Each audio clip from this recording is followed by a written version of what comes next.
Depois, no final de agosto, quando aquele período extraordinário estava para terminar, inesperadamente aconteceram duas coisas importantes no mesmo dia.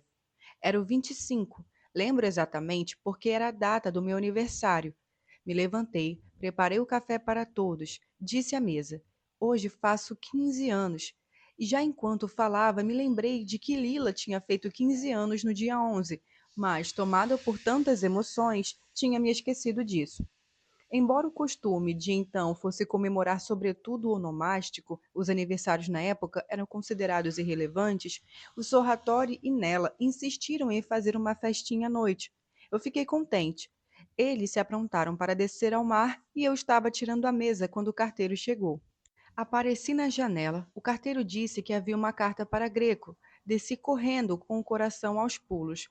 Excluía que fosse de meus pais. Era uma carta de Lila? De Nino? Era de Lila. Rasguei o envelope. Dentro havia 5 folhas cerradas. As devorei, mas não entendi quase nada do que li. Hoje pode parecer estranho, mas foi exatamente assim. Antes mesmo de ser tomada pelo conteúdo, me espantou que a escrita trouxesse a voz de Lila. Não só. Desde as primeiras linhas me veio à mente A Fada Azul, o único texto dela que eu tinha lido afora as redaçõezinhas da escola fundamental e compreendi o que na época me agradava tanto. Havia em A Fada Azul a mesma qualidade que me entregava agora. Lila sabia falar por meio da escrita, diferentemente de mim quando escrevia, diferentemente de Sarratori em seus artigos e poesias, diferentemente até de muitos escritores que eu tinha lido e lia. Ela se expressava com frases de um extremo apuro, sem nenhum erro, mesmo sem ter continuado os estudos. Mas, além disso, não deixava nenhum vestígio de inaturalidade, não se sentia o artifício da palavra escrita. Eu lia e, ao mesmo tempo, podia vê-la, escutá-la. Sua voz era o fluxo que me arrebatava e me transportava como quando discutíamos entre nós, e, no entanto, era inteiramente depurada das escórias de quando se fala, da confusão oral. Tinha a ordem viva que eu imaginava dissesse caber ao discurso dos que tivessem a sorte de nascer na cabeça de Zeus, e não dos gregos. Me envergonhei das páginas infantis que lhe escrevera, dos tons excessivos, das frivolidades, da falsa alegria, da dor fingida. Quem sabe o que Lila tinha pensado de mim? Senti desprezo e rancor pelo professor Gerace, que me iludira ao me dar 9 em italiano. Aquela carta teve como primeiro efeito me fazer sentir aos 15 anos, no dia do meu aniversário, uma impostora. A escola se enganara a meu respeito, e eu era a prova que estava ali, na carta de Lila. Depois, pouco a pouco, os conteúdos também foram chegando. Lila me dava os parabéns pelo aniversário.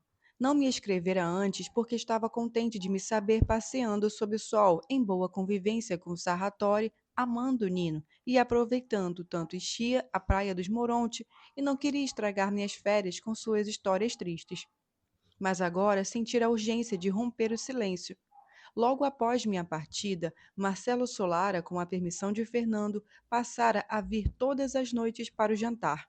Chegava às 8h30 e se retirava pontualmente às 10h30. Sempre levava alguma coisa, massas, chocolatinhos, açúcar ou café. Ela não tocava em nada. Ele também não tocava em nada, não lhe dava nenhuma confiança. E ele a olhava em silêncio. Após a primeira semana daquela tortura, já que Lila agia como se ele não estivesse ali, decidira surpreendê-la. Apresentara-se de manhã na companhia de um tipo forte, todo suado, que depositara na sala de jantar uma enorme caixa de papelão. Da caixa saíra um objeto que todos conhecíamos, mas que pouquíssimos no bairro tinham em casa: uma televisão, ou seja, um aparelho com uma tela onde se viam imagens, assim como no cinema, mas que não vinham de um projetor, mas do ar, e que dentro tinha um tubo misterioso chamado catódico. Por causa desse tubo, mencionando continuamente pelo homem forte e suado, o aparelho não tinha funcionado durante dias. Depois de tanto tentar, ele começara a funcionar e agora meio bairro, inclusive minha mãe, meu pai e meus irmãos, ia à casa do Cerulo para ver aquele milagre. Rino não. Estava melhor. A febre passara definitivamente, mas não dirigia mais a palavra a Marcelo. Quando ele aparecia, começava a falar mal da televisão e em seguida ia dormir sem tocar na comida, ou saía e vagava até tarde da noite com Pascoal e Antônio. Já Lila dizia adorar a televisão. Gostava especialmente de assisti-la com Melina, que comparecia todas as noites e ficava um longo tempo em silêncio, concentradíssima. Era o único momento de paz. De resto, todas as raivas recaíram sobre ela. A raiva do irmão, porque ela o abandonara, e seu destino de servo do pai, enquanto ela se encaminhava para um casamento que a transformaria numa senhora rica. A raiva de Fernando e de Núzia, porque ela não era gentil com Solara, ao contrário, o tratava aos pontapés.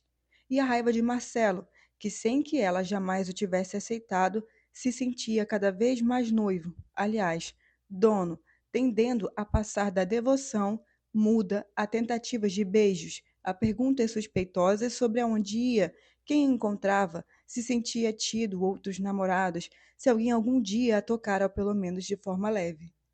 Como ela não respondia, ou pior, zombava dele falando-lhe de beijos e abraços em namorados inexistentes, uma noite ele lhe falou no ouvido sério: Você debocha de mim, mas se lembra de quando me ameaçou com um trinchete? Bem, se eu souber que você gosta de outro, lembre-se, não vou me limitar a ameaçá-la. Acabo com você e pronto. Agora, ela não sabia como sair daquela situação e continuava carregando sua arma para qualquer eventualidade. Mas estava aterrorizada. Nas últimas páginas, escreveu que sentia à sua volta todo o mal do bairro. Aliás, desabafou obscuramente. Mal e bem estão misturados e se alimentam reciprocamente. Pensando bem, Marcelo era realmente o bom partido, mas o bom sabia a ruim, e o ruim a bom. Uma amálgama que a sufocava. Noites atrás havia acontecido algo que de fato a assustara. Marcelo tinha ido embora, a televisão estava apagada, a casa estava vazia, Rino tinha saído, os pais estavam indo para a cama. Enfim, ela estava só na cozinha, lavando os pratos e cansada, sem forças, quando a certo ponto houve um estouro vindo das peças de cobre. Virava-se de golpe e percebera que a panela grande de cobre explodira. Assim, sozinha. Estava pendurada no prego onde normalmente ficava, mas no centro tinha uma grande fenda. As bordas estavam erguidas e retorcidas, e a própria panela estava toda deformada, como se não conseguisse mais conservar sua aparência de panela. A mãe viera correndo de camisola e a culpara de tê-la deixado cair e quebrado. Mas uma panela de cobre, mesmo quando cai, não se rompe nem se deforma daquela maneira. Esse é o tipo de coisa, concluía Lila, que me assombra, mas que Marcelo mais que qualquer um. E sinto que preciso achar uma solução, senão uma coisa atrás da outra, tudo se rompe, tudo, tudo, tudo. Despedia-se de mim, me mandava muitos parabéns e, apesar de querer o contrário, apesar de não ver a hora de me rever, apesar de ter uma necessidade urgente de minha ajuda, desejava que eu continuasse em Enchia com a gentil senhora nela e que não voltasse nunca mais para o bairro. A carta me perturbou enormemente. O mundo de Lila, como sempre, se sobrepôs ao meu num instante. Tudo-lhe que escrevera entre julho e agosto me pareceu banal. Fui tomada pela ânsia de me redimir. Não fui ao mar e logo tentei responder com uma carta séria, que tivesse o mesmo andamento essencial, nítido e também coloquial da sua. Porém, se as outras cartas me saíram com facilidade, enchia páginas e páginas em poucos minutos, sem nunca as corrigir. Essa eu escrevi, reescrevi e tornei a reescrever, mas o ódio de Nino pelo pai e o papel que o caso de Melina tivera na origem daquele sentimento ruim me fizeram mal. A relação com a família Sarratori me pareceu despida de interesse.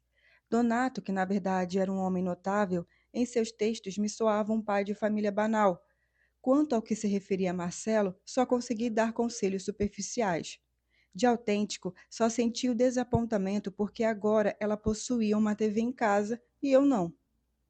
Enfim, não consegui responder a ela, mesmo me privando do mar, do sol, do prazer de estar com Ciro, com Pino, com Lídia, com Marisa, com Sarratori. Ainda bem que nela, a partir de certo momento, veio me fazer companhia no terraço, trazendo-me um refresco de amêndoas. Ainda bem que, quando voltaram no mar, os Sarratores se queixaram de eu ter ficado em casa e começaram a me paparicar. Lídia quis preparar sozinha uma torta recheada com creme. Nela, abriu uma garrafa de vermute. Donato desandou a cantar canções napolitanas. Marisa me deu de presente um pequeno cavalo marinho de pano que comprara para si na noite anterior, no porto. Fiquei mais tranquila, mas não conseguia deixar de pensar em Lila, tão cheia de problemas enquanto eu estava tão bem cercada de carinho. Falei de maneira um tanto dramática que tinha recebido uma carta de uma amiga e que essa amiga precisava de mim e por isso eu estava pensando em voltar antes do previsto. Depois de amanhã no máximo, anunciei, mas sem muita convicção. De fato, só disse aquilo para ver como nela se lamentava, como Lídia dizia que Ciro sofreria muito, como Marisa se desesperava, como Sarratória exclamava desolado. Mas como vamos fazer sem você? Coisas que me comoveram e tornaram ainda mais feliz a minha festa. Depois Pino e Ciro começaram a cochilar, e Lídia e Donato foram levá-los para a cama. Marisa me ajudou a lavar os pratos. Nela me disse que, se eu quisesse descansar um pouco mais, ela acordaria mais cedo para preparar o café. Protestei, aquilo era obrigação minha. Todos, um a um, foram se retirando e eu fiquei sozinha. Fiz minha cama no canto de sempre. Analisei a situação para ver se havia baratas, pernilongos. Meu olhar caiu nas panelas de cobre. O texto de Lila era tão sugestivo que olhei as panelas com crescente inquietude. Lembrei que ela sempre se encantara com seu brilho e, quando as lavava, se dedicava a areá-las com grande zelo. Ali, não por acaso, 5 anos atrás, ela havia posto o esguicho de sangue jorrado do pescoço de Dom Aquile quando fora degolado. Ali, agora, concentrara sua sensação de ameaça, a angústia pela escolha difícil que tinha diante de si, fazendo explodir uma delas como um sinal, como se sua forma se decidisse bruscamente a ceder. Eu saberia imaginar aquelas coisas sem ela? Saberia dar vida a um objeto, deixá-lo retorcer-se em uníssono com a minha? Apaguei a luz. Tirei a roupa e entrei na cama com a carta de Lila e o marcador de texto cor pastel de Nino. As duas coisas mais preciosas que eu tinha naquele momento. Da janela chovia a luz branca da lua. Beijei o marcador como fazia todas as noites. Tentei reler na pálida claridade a carta de minha amiga. As panelas brilhavam, a mesma rangia. O teto pesava do alto, o ar noturno e o mar premiam dos lados. Tornei a me sentir humilhada pela capacidade de escrita de Lila, por como ela conseguia plasmar as coisas e eu não, até que meus olhos se nublaram. Claro, eu estava feliz por ela ser tão excepcional, mesmo sem a escola, sem os livros da biblioteca, mas aquela felicidade me tornava culpadamente infeliz. Depois ouvi uns passos, vi entrar na cozinha a sombra de Sarratore, descalço, com seu pijama azul.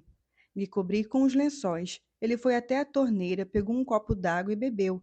Ficou em pé alguns segundos diante da pia.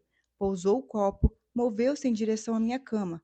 Agachou-se do meu lado com os cotovelos apoiados na borda do lençol. Eu sei que você está acordada, disse. Estou. Não pense em sua amiga. Fique. Ela está mal, precisa de mim. Sou eu quem preciso de você, disse e se inclinou. Beijou minha boca sem a suavidade do filho, abrindo-me os lábios com a língua. Fiquei imóvel. Ele afastou de leve o lençol, continuando a me beijar com cuidado, com paixão, e procurou meu peito com a mão. O acariciou sob a camisola. Depois me soltou, desceu entre minhas pernas, pressionou com firmeza 2 dedos em minha calcinha. Eu não disse, não fiz nada, estava aterrorizada com aquele comportamento, tomada pelo horror que me causava, pelo prazer que, apesar de tudo, sentia. O bigode dele me espetava o lábio superior, sua língua era áspera. Descolou-se de minha boca devagar e afastou a mão. Amanhã à noite, eu e você vamos dar um belo passeio na praia. Disse meio rouco. Te amo muito e sei que você também gosta muito de mim, não é? Fiquei calada. Ele roçou mais uma vez os lábios nos meus, murmurou boa noite, se levantou e saiu da cozinha. Continuei sem me mover. Não sei por quanto tempo. Por mais que tentasse afastar a sensação de sua língua, de suas carícias, da pressão de sua mão, eu não conseguia. Nino quis me dar um aviso. Sabia que isso aconteceria? Senti um ódio incontrolável por Donato e um desgosto por mim, pelo prazer que me ficara no corpo. Por mais que hoje possa parecer inverossímil, desde quando tinha memória de mim até aquela noite, eu nunca me dera prazer. Não conhecia aquilo, e senti-lo em meu corpo me surpreendeu. Fiquei na mesma posição não sei por quantas horas. Depois, com as primeiras luzes do dia, saí do topor. Recolhi todas as minhas coisas, desmontei a cama, escrevi 2 linhas de agradecimento a Nela e fui embora. A ilha estava quase sem sons. O mar parado, somente os cheiros eram muito intensos. Com o dinheiro contado que minha mãe me dera mais de um mês antes, peguei a primeira balsa que partiu. Assim que a embarcação se moveu e a ilha, com as cores suaves da primeira manhã, ficou na distância, pensei que finalmente eu tinha algo a contar, uma história a qual Lila não teria nada de tão memorável a contrapor. Mas logo percebi que o asco em relação a Sarratório e o asco que eu mesma sentia por mim me impediram de abrir a boca. De fato, esta é a primeira vez que busco palavras para aquele meu inesperado fim de férias. Reencontrei Nápoles imersa numa canícula enorme e mal cheirosa. Minha mãe, sem me dizer uma palavra sobre como eu estava, sem nenhuma espinha queimada de sol, me censurou por eu ter voltado antes do previsto. O que você fez? Disse. Se comportou mal? A amiga da professora a expulsou? A coisa foi diferente com meu pai, que ficou com os olhos brilhando e me encheu de elogios, dentre os quais, repetindo 1000 vezes, se destacava: Mas olha só, que filha linda que eu tenho! Quanto a meus irmãos, disseram com certo desprezo: Você parece uma negra. Me olhei no espelho e eu mesma me espantei.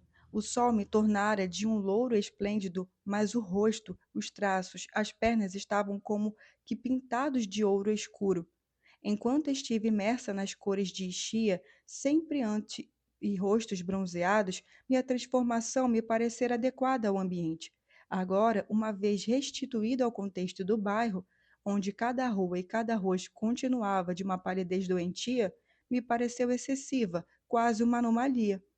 As pessoas, os edifícios, a avenida cheia de tráfego e de poeira me deram a impressão de uma foto mal impressa, como aqueles dos jornais. Assim que pude, fui correndo encontrar Lila. Chamei-a no pátio. Ela pôs a cara para fora, saiu do portão às carreiras. Me abraçou, me beijou, me cobriu de elogios como nunca tinha feito, tanto que foi sufocada por aquele afeto tão explícito. Era a mesma de sempre, mas em pouco mais de um mês tinha mudado ainda mais. Já não parecia uma garota, mas uma mulher de pelo menos 18 anos, idade que na época me parecia avançada. Suas velhas roupas estavam curtas e apertadas, como se tivesse crescido dentro delas no intervalo de poucos minutos, e aderiram a seu corpo mais do que seria lícito. Estava ainda mais alta, tinha ombros retos, era sinuosa, e o rosto palidíssimo sobre o pescoço fino me pareceu de uma delicadeza e anômala beleza. Senti que estava nervosa, olhou ao redor na rua, por cima dos ombros, várias vezes, mas não me deu explicações. Disse apenas: Venha comigo. E quis que a acompanhasse à charcutaria de Stefano. Pegando-me pelo braço, acrescentou: É uma coisa que só posso fazer contigo. Ainda bem que você voltou. Pensei que pareceria esperar até dezembro. Nunca tínhamos feito aquele trajeto rumo aos jardins tão abraçadas como a outra, tão afinadas, tão felizes de nos reencontrar. Contou-me que as coisas estavam piorando a cada dia. Justamente na noite anterior, Marcelo chegara com doces e espumante e lhe dera de presente um anel cravejado de brilhantes. Ela o aceitara e o pusera no dedo para evitar problemas diante dos pais, mas pouco antes de ele ir embora, foi na porta e o devolveu com maus modos. Marcelo tinha protestado, ameaçou-a como vinha fazendo cada vez mais com frequência, e por fim caiu em prantos. Fernando e Núzia logo perceberam que algo não ia bem. A mãe estava afeiçoada a Marcelo, gostava das coisas boas que ele trazia todas as noites para casa. Estava orgulhosa de ser proprietária de uma televisão e Fernando se sentia como se tivesse parado de se afligir, porque, graças ao parentesco próximo com Solara, podia olhar para o futuro sem angústias. Portanto, assim que Marcelo foi embora, ambos a atormentaram mais que o habitual para saber o que estava acontecendo. Consequência: pela primeira vez, Rino, depois de tanto tempo, defendeu-a, dizendo que sua irmã não queria um abestalhado que nem Marcelo, que era seu sacrossanto direito recusá-lo, e que, se eles insistissem naquilo, ele em pessoa, tocaria fogo em tudo, na casa, na sapataria, em si mesmo, em toda a família. Pai e filho se pegaram, Núzia se metera no meio, toda a vizinhança acordara. Não só. Rino se jogara na cama agitadíssimo, caíra no sono bruscamente e 1 hora depois teve outro episódio de sonambulismo. Foi encontrado na cozinha enquanto acendia um fósforo atrás do outro e os passava ao lado do registro do gás, como para ver se havia algum vazamento. Nunzi acordara Lila aterrorizada, dizendo-lhe: Rino realmente quer queimar todos nós vivos. E ela correu para ver e tranquilizou a mãe.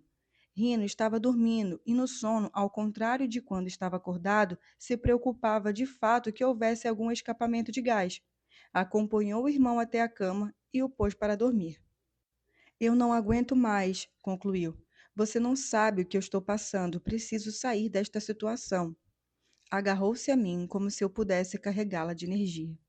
Você está bem, me disse. Com você, tudo vai bem. Preciso de sua ajuda. Respondi que podia contar comigo para qualquer coisa e ela pareceu aliviada. Me apertou o braço e sussurrou. Olhe, vi de longe uma espécie de mancha vermelha que irradiava luz. O que é aquilo? Não está vendo? Eu não via bem. É o carro novo de Stefano. Ele comprou. O automóvel estava estacionado em frente à charcutaria, que havia sido ampliada. Agora tinha 2 entradas. Estava cheia de gente. As clientes, à espera de serem atendidas, olhavam e lançavam olhares admirados àquele símbolo de bem-estar e de prestígio. No bairro nunca se vira um carro daquele tipo, todo de vidro e metais, com um teto que se abria. Um carro de gente rica, nada a ver com aquele carro do Solara. Girei em torno do veículo enquanto Lila estava à sombra e vigiava a rua, como se esperasse uma violência a qualquer momento. Stefano apareceu na soleira da charcutaria com um avental todo engordurado, a cabeça grande e a testa alta, o que dava uma ideia de sobreproporção, mas não desagradável. Atravessou a rua, me cumprimentou com cordialidade e disse: Como você está bem, parece uma atriz. Ele também estava bem. Tinha tomado sol assim como eu. Talvez fôssemos os únicos de todo o bairro a ter um ar tão saudável. E então eu respondi: Como você está preto? Tirei 1 semana de férias. Onde? Em Ixia. Eu também estava em Ixia. Eu sei. Lina me tinha dito. Eu até a procurei, mas não a vi por lá. Apontei o carro. É bonito. Stefano estampou no rosto uma expressão de moderada concordância. Disse, indicando Lila, com olhos brincalhões. Comprei por causa de sua amiga, mas ela não quer acreditar. Olhei para Lila, que estava séria, na sombra, com uma expressão tensa. Stefano se dirigiu a ela vagamente irônico. Lenúcia já voltou. O que você vai fazer agora? Lila disse como se a coisa a incomodasse. Vamos, mas se lembre de que você convidou a ela, e não a mim. Eu apenas acompanhei vocês. Ele sorriu e voltou para a loja. O que está acontecendo? Perguntei desorientada. Não sei, respondeu, e com isso queria dizer que não sabia exatamente em que estava se metendo. Tinha um ar de quando precisava fazer de cabeça um cálculo difícil, mas sem a expressão destemida de sempre. Estava visivelmente preocupada, como se estivesse tentando ou testando um experimento de êxito incerto. Tudo começou, me disse, com a chegada desse carro. Primeiro como se estivesse brincando, depois com uma seriedade crescente, Stefano lhe jurara que tinha comprado aquele carro por ela, pelo prazer de abrir-lhe a porta pelo menos uma vez e fazê-la entrar. Foi feito exclusivamente para você, dissera ela. E desde que lhe entregaram o carro no final de julho, ele lhe pedia continuamente, mas não de maneira impositiva, com gentileza, Primeiro que desse uma volta com ele e Afonso, depois com ele e Pinúcio, depois até com ele e a mãe, mas ela sempre recusara a proposta. Finalmente lhe prometera: eu vou quando Lenúcia voltar de Ischia. E agora estávamos ali. Era pagar para ver o que iria acontecer. Mas ele sabe de Marcelo? Claro que sabe. E então, continua insistindo. Estou com medo, Lila. Lembra quantas coisas já fizemos que nos davam medo? Esperei você de propósito. Stefano voltou sem um avental, cabelos pretos, rosto queimado, olhos pretos e luminosos, camisa branca e calça escura. Abriu a porta do carro, sentou-se ao volante, levantou a capota. Fiz que ia me enfiar no enxugo espaço do banco posterior, mas Lila me impediu. Ela foi atrás. Acomodei-me pouco à vontade ao lado de Stefano, que partiu logo em seguida, dirigindo-se para a zona dos prédios novos. O calor se dissipou com o vento. Me senti bem, entorpecida pela velocidade e ao mesmo tempo pelas tranquilas certezas desprendidas pelo corpo de Carraque. Tive a impressão de que Lila me explicara tudo sem me explicar nada. Havia sim aquele carro esportivo novo, flamejante, que tinha sido comprado somente para levá-la a um passeio que tinha apenas começado. Havia sim aquele jovem que, mesmo sabendo de Marcelo Solara, violava regras viris sem nenhuma ansiedade. Havia sim eu arrastada às pressas para aquela história só para ocultar com a minha presença palavras secretas trocadas entre eles, quem sabe até uma amizade. Mas que tipo de amizade? Naquele passeio de carro estava certamente ocorrendo algo de relevante, e, no entanto, Lila não soubera ou não quisera me fornecer os elementos necessários para entender. O que ela teria em mente? Não podia ignorar que estava preparando um terremoto pior do que quando lançara pedacinhos de papel encharcados de tinta. Entretanto, era provável que de fato não estivesse mirando nada específico. Ela era assim, rompia equilíbrio somente para ver de que outro modo poderia recompô-los. E aqui estamos nós, correndo, cabelos ao vento, Stefano guiando com satisfeita perícia, eu sentada ao seu lado como se fosse sua namorada. Pensei no modo como me olhava quando me disse que eu parecia uma atriz. Pensei na possibilidade de poder encantá-lo mais do que agora se encantava por minha amiga.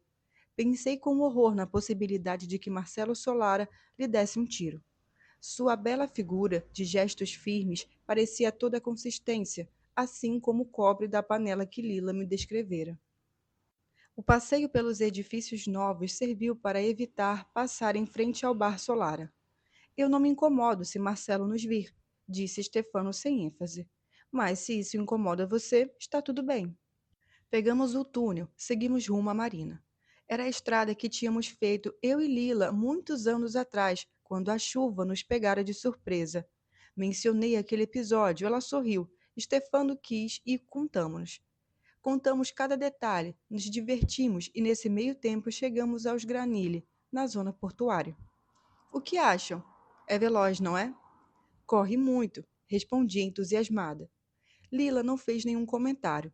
Olhava ao redor, às vezes tocava meu ombro para me indicar as casas em ruína, a pobreza maltrapilha nas ruas, como se visse ali a confirmação de alguma coisa e eu devesse compreender num instante.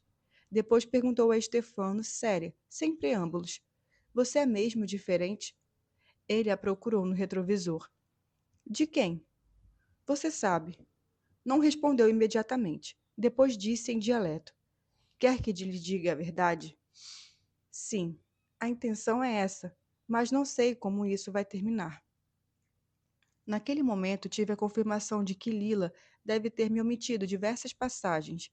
Aquele tom alusivo testemunhava que ambos estavam em intimidade, que haviam conversado outras vezes entre si, e não de brincadeira, mas com seriedade. O que eu tinha perdido naquele período de Ixia. Me virei para olhá-la. Demorava a replicar. Pensei que a resposta de Stefano a deixara nervosa por ser vaga demais. Ela estava inundada de sol, os olhos semiabertos e a camisa inchada de seio e de vento. Aqui a miséria é pior que lá no bairro, disse. E depois, sem nenhum nexo, rindo. Não ache que me esqueci de quando você quis furar minha língua. Stefano fez sinal que sim. Era outra época. Quem nasce covarde sempre vai ser covarde. Você era o dobro de mim. Ele deu um sorrisinho constrangido e acelerou em direção ao porto, sem responder. O passeio durou pouco menos de meia hora. Voltamos pelo Refilo e pela Pizza Garibaldi. Seu irmão não está bem, disse Stefano quando já estávamos nas vizinhanças do bairro. Ele a procurou mais de uma vez no retrovisor e quis saber: os sapatos que vocês fizeram são os que estão expostos na vitrine? O que é que você sabe dos sapatos? Rino só falava disso. E daí? São muito bonitos. Ela estreitou os olhos, apertou-os quase a ponto de fechá-los. Compre, disse com seu tom provocador. Estão vendendo por quanto? Fale com meu pai. Stefano fez uma forte curva em U que me achatou contra a porta e pegamos a rua da sapataria. O que você está fazendo? Perguntou Lila, agora alarmada. Você me disse para comprar os sapatos e estou indo comprá-los. Parou o carro diante da sapataria, veio abrir a porta para mim, estendeu-me uma mão para me ajudar a descer. Não se preocupou com Lila, que se virou sozinha e nos seguiu. Ele e eu paramos em frente à vitrine sob os olhares de Rino e Fernando, que do interior da loja nos observavam com aborrecia e curiosidade. Quando Lila nos alcançou, Stefano abriu a porta da loja, me deu passagem e entrou entre ela e eu. Foi cordialíssimo com o pai e o filho, perguntou se podia ver os sapatos. Rino correu para pegá-los e ele os examinou e os elogiou. São leves, mas também resistentes, e têm um belo traço. Me indagou. O que você acha, Helena? Respondi embaraçadíssima. São muito bonitos. Virou-se para Fernando. Sua filha disse que vocês têm e vêm trabalhando muito neles e que têm a intenção de fazer outros, inclusive para a mulher. É verdade, disse Rino, olhando maravilhado para a irmã. É verdade, disse Fernando perplexo, mas não imediatamente. Rino disse à irmã, levemente alterado, porque temia uma recusa. Vá buscar os desenhos. De novo, para sua surpresa, Lila não opôs resistência. Foi ao fundo da loja e voltou, estendendo as folhas ao irmão, que os passou a Stefano. Lá estavam todos os modelos que ela projetara quase 2 anos antes. Stefano me mostrou o desenho de um par de sapatos de mulher, com saltos muito altos. Você os compraria? Sim. Voltou a examinar os desenhos. Depois se sentou no banco e tirou o sapato direito. Que número é? 41, mas que poderia ser um 42. Mentiu Rino. Continuando a nos surpreender, Lila ajoelhou-se diante de Stefano e, servindo-se de uma calçadeira, ajudou que seu pé deslizasse para dentro do sapato novo. Depois tirou o outro sapato e repetiu a mesma operação. Stefano, que até o momento tinha feito o papel do homem prático sem cerimônia, ficou visivelmente perturbado. Esperou que Lila se levantasse e depois continuou sentado por alguns segundos como para recobrar o fôlego. Então se pôs de pé e deu alguns passos. Estão apertados, disse. Rino se abateu decepcionado. Podemos colocá-los na máquina e alargá-los. Interveio Fernando, como um tom de incerto. Stefano lhe olhou e perguntou: Como ficaram em mim? Muito bem. Então fique com eles. Fernando ficou impassível. Rino recobrou o ânimo. Olha, estes são um modelo exclusivo cerulo. Custam mais. Stefano sorriu, assumindo um tom afetuoso. E se não fossem um modelo exclusivo cerulo, você acha que eu os compraria? Quando ficam prontos? Rino olhou para o pai, radiante. Vão ficar na máquina por pelo menos 3 dias, disse Fernando, mas era claro que poderia ter dito 10, 20 ou um mês. Tanta era a vontade de ganhar tempo diante daquela inesperada novidade. Perfeito. Pensem no preço amigável e eu volto daqui a 3 dias para buscá-los. Tornou a dobrar as folhas com os desenhos e os meteu no bolso sob nossos olhos perplexos. Depois apertou a mão de Fernando, de Rino, e se dirigiu para a porta. Os desenhos, disse Lila fria. Posso devolvê-los daqui a 3 dias? Perguntou ele em tom cordial e, sem esperar resposta, abriu a porta. Deixou-me passar primeiro e saiu depois de mim. Eu já estava sentada no carro ao lado dele quando Lila nos alcançou. Estava furiosa. Você acha que meu pai é bobo? Que meu irmão é bobo? Como assim? Se está pensando em bancar o palhaço comigo e com a minha família, está enganado. Você está me ofendendo. Eu não sou Marcelo Solara. E quem você é? Eu sou um comerciante. Os sapatos que você desenhou não existem em lugar nenhum. E não me refiro só a esses que acabei de comprar. Me refiro a todos. E então? Então, me dê um tempo para pensar e nos vemos daqui a 3 dias. Lila o fixou como se quisesse ler seus pensamentos sem se afastar do automóvel.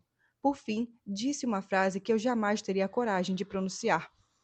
Olhe que Marcelo já tentou me comprar de todas as maneiras, mas a mim ninguém compra. Stefano a olhou direto nos olhos por um longo segundo. Eu não gasto uma lira se não achar que ela poderá me render 100. Deu a partida e fomos embora. Agora eu tinha certeza.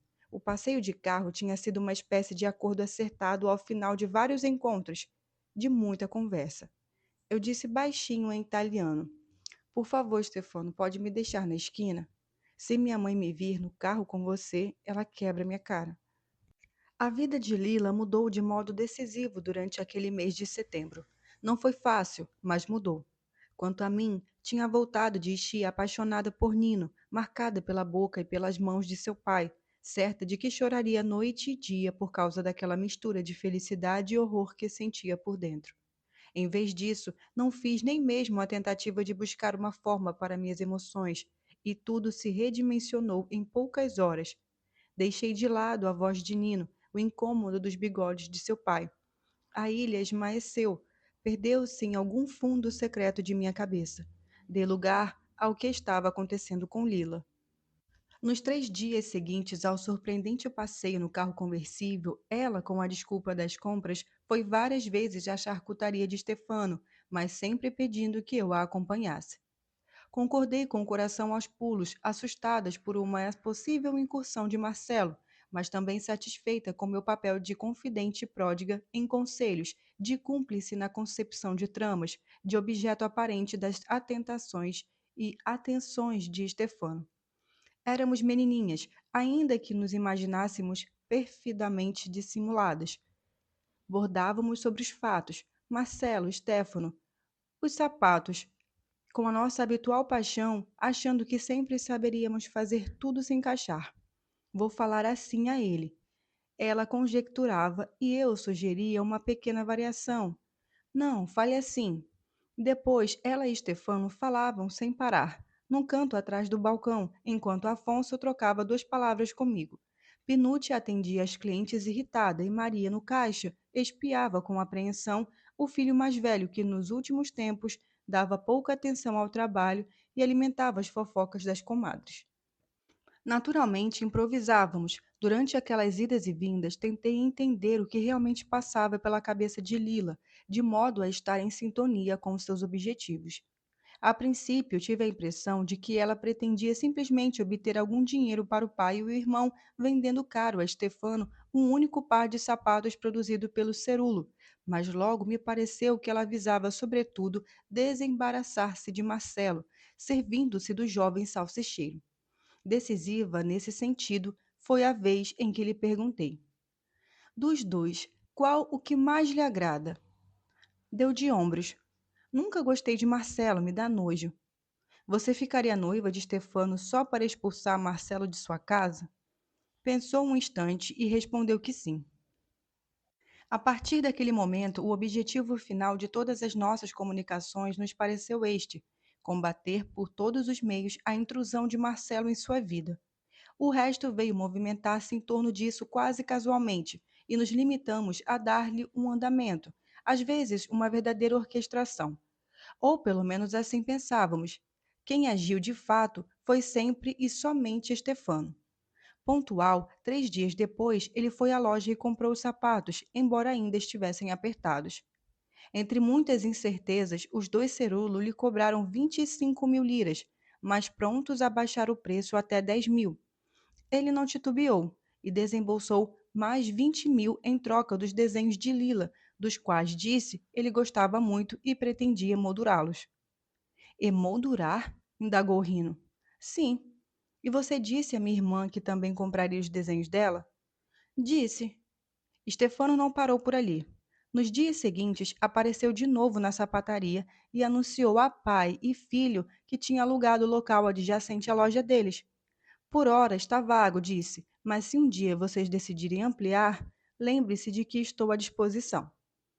Na casa do Cerulo, discutiu-se demoradamente, em voz baixa, sobre o que significava aquela frase. Ampliar? Por fim, visto que ninguém conseguia matar a charada, Lila disse: Está propondo a vocês transformar a sapataria em um ateliê para fabricar os calçados Cerulo. E o dinheiro? Perguntou cautelosamente Rino. Ele providencia. Disse isso a você? Alarmou-se Fernando, incrédulo, imediatamente seguido por Núzia. Disse a vocês dois, esclareceu Lila, indicando o pai ou o irmão. Mas ele sabe que sapatos feitos à mão custam caro? Vocês já deixaram isso bem claro. E se não venderem? Vocês perdem o esforço e ele o dinheiro. Só isso? Só. Toda a família viveu dias de agitação. Marcelo passou para o segundo plano. Chegava de noite às 8h30 e o jantar ainda não estava pronto. Muitas vezes se viu sozinho diante da televisão com Melina e Ada, enquanto o Cerulo confabulavam em outro cômodo. Naturalmente, o mais entusiasta era Rino, que recobrou a energia, a cor, a alegria, e assim como se tornar amigo íntimo do Solara, agora começou a ficar amigo íntimo de Stefano, de Afonso, de Penúcia, até de Dona Maria. Quando finalmente Fernando superou toda a resistência, Stefano compareceu à loja e, após uma breve conversa, chegou-se a um acordo verbal segundo o qual ele arcaria com todas as despesas e os dois Cerulo dariam início à produção seja do modelo que Lila e Rino já tinham feito, seja de todos os outros modelos, ficando assentado que o eventual lucro seria dividido meio a meio. Então ele extraiu as folhas de um bolso e os indicou um a um. Vocês farão este e este, disse. Mas esperamos que não demorem 2 anos, como sei que aconteceu com aquele outro par. Minha filha é mulher, se justificou Fernando, constrangido. E Rino ainda não aprendeu bem o ofício. Estefano balançou a cabeça cordialmente. Podem deixar Lila livre. Vocês precisam contratar ajudantes. E quem vai pagar? Perguntou Fernando. Sempre eu. Escolham 2 ou 3 livremente, como acharem melhor. A simples ideia de ter funcionários seus, Fernando se entusiasmou e soltou a língua, causando visível desapontamento ao filho. Contou que quando havia aprendido o ofício com a boa alma de teu pai. Contou de como tinha sido deprimente o trabalho das máquinas, com cosaria. Contou que seu erro tinha sido se casar com Núzia, que tinha mãos fracas e nenhuma vontade de labutar, mas se tivesse casado com Inês, uma paixão da juventude, grande e trabalhadora, há tempos teria tido um negócio só dele, melhor que Cambanilia ou Isaía, com um monstruário digno de ser exposto na mostra em finais de semana. Contudo, por fim, que tinha em mente sapatos lindos, uma perfeição, e que se Stefano não estivesse fixado com aquelas loucurinhas de Lila, agora poderiam ser postos em execução e quem sabe quantos venderiam. Stefano ouviu com paciência, mas depois reforçou que, por ora, ele estava interessado apenas em ver os desenhos de Lila executados com perfeição. Rino, então, remontou as folhas desenhadas pela irmã, as examinou minuciosamente e perguntou a Stefano com uma leve tom de gozação. Quando estiverem emolduradas, onde vai pendurá-las? Aqui dentro. Rino olhou para o pai, que, no entanto, voltara a anuviar-se e não disse nada. Minha irmã está de acordo com tudo isso? Indagou. Stefano sorriu. E quem ousa fazer alguma coisa se sua irmã não estiver de acordo? Levantou-se, apertou vigorosamente a mão de Fernando e se dirigiu para a porta. Rino o acompanhou e, de repente, tomado por uma antiga preocupação, lhe gritou da soleira, enquanto o salsicheiro caminhava para o conversível vermelho. A marca dos sapatos continua sendo Cerulo. Stefano fez um sinal positivo com a mão, sem se virar. Foram inventados por uma Cerulo e um Cirulo. Vão se chamar